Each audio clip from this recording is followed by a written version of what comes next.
In order to get a significant amount of your income coming from passive income producing assets, guess what you need? Passive income producing assets.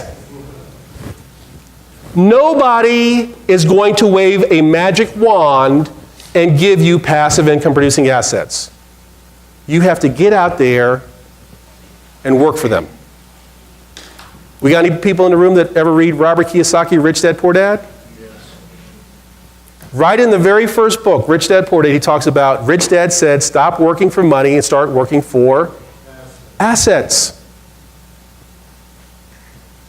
The properties you saw on the tour yesterday didn't just happen by themselves. Nobody went to their mailbox and went, oh my God, what's this in my mailbox? Oh my goodness, somebody gave me a deed. They gave me a deed to a property. I did nothing. So give that out-of-town guru another $5,000 of my money and they sent me a deed to a property. No. If you want the real estate, you're going to have to do what? Go get it. We can teach you how to go get it, but you've got to make a commitment to going out and getting it. I don't care how they made their money. I don't care how they made their money. But at one particular point in time, everybody on that Forbes 400 who's first generation suddenly realized, you know what? I need a hammer. If I'm going to build a house, I need a hammer. If I'm going to create wealth, I need some real estate. How many people in the room know of a gentleman named Kevin Plank? Kevin Plank, P-L-A-N-K. Kevin Plank used to be a football coach at the University of Maryland. And while he was a football coach at the University of Maryland, he came up with this idea that maybe if I could figure out how to create a shirt that gets the sweat away from you, at the end of practice, you're not weighing 20 pounds more because your shirt is all full of sweat. And he spent a year of his life on his own time, on his own dime, going up to the garment district in New York, looking for somebody to take his idea and turn it into a saleable product. And ultimately he did. He came out with a line of wicking shirts, and he created a company to sell those wicking shirts. The company's called Under Armour. Kevin Plank is a billionaire in less than 10 years. Whoa. Clearly fits in the category of first generation. And because when he was looking for somebody to help him with this idea, even when he didn't even have anything to sell, and everybody he turned to other than his mom told him he was crazy, when the endowment, the fund that invests in new technology associated with the University of Maryland, saw what he was doing and saw he actually had the makings of a saleable product even before he was selling any of it, they said, we'll help you out. We have an incubator in Baltimore. Go see them. And they made their first strategic investment in Under Armour. Under Armour. And because of that one decision, Kevin Plank will never leave the city of Baltimore. Kevin Plank announced earlier this year that he had struck a deal to buy an old distribution port in the city of Baltimore called Port Covington. 58, 59, 60 acres. He made that announcement. Nobody paid much attention. 2 months ago, Kevin Plank announced that he owns all of Port Covington with his own money and released the plans for the new headquarters, world headquarters for Under Armour. Under Armour's new headquarters will be built on land owned by Kevin Plank. That's how billionaires become multi-billionaires. I never heard of that guy.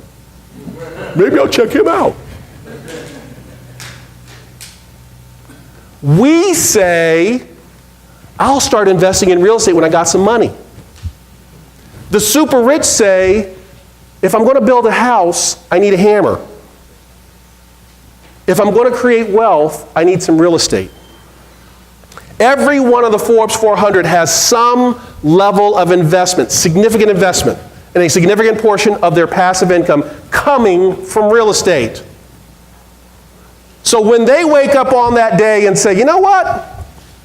I've been doing this Oprah Winfrey Show thing now for 20-some years.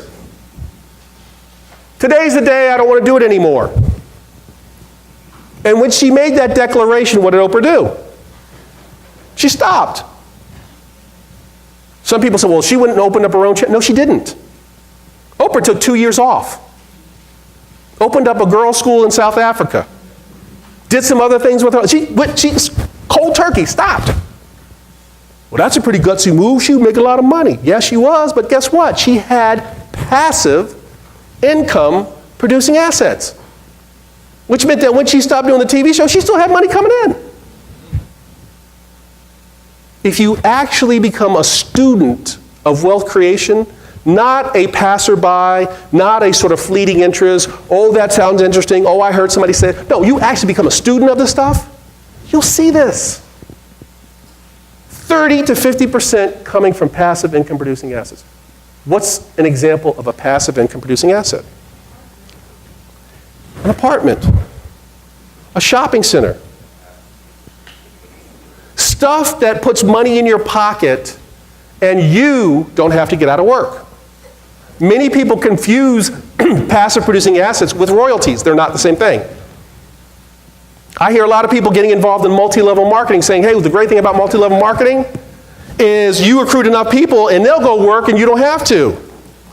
You know what the one problem is with that statement? Everybody's recruiting somebody so they don't have to work. And eventually everybody stops working. That's not an example of passive produce. No, owning a building and putting some money into fixing it up and hiring a manager. And they get up every day worried about your building. And you let them keep 10% of what they collect and send you the 90. And I know, we got some people in the room going, well, why do I want to give them 10%? I don't want to have anything.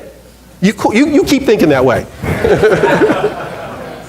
You know what? I'll give away 10 to get the 90 all day long. Because while I'm on the back of a cruise ship, they're collecting the rents and wiring the money into my account so I can go do whatever I want. Must be rough. No, it's actually pretty enjoyable. That's what I mean by passive income producing assets. And the number one category of passive income producing asset is what? Real estate. Of course it is. It's real estate. Now, here's the difference between me and all them out-of-town gurus. And I don't mean to keep on bashing out-of-town gurus, but they need to be bashed. The out-of-town gurus say, look, you want to get rich, go get some real estate because the Forbes 400 owns real estate. That's about like saying, you want to build a house? Go get a hammer. It is true, you will need a hammer to build a house. But can you build a house with just a hammer? Of course not.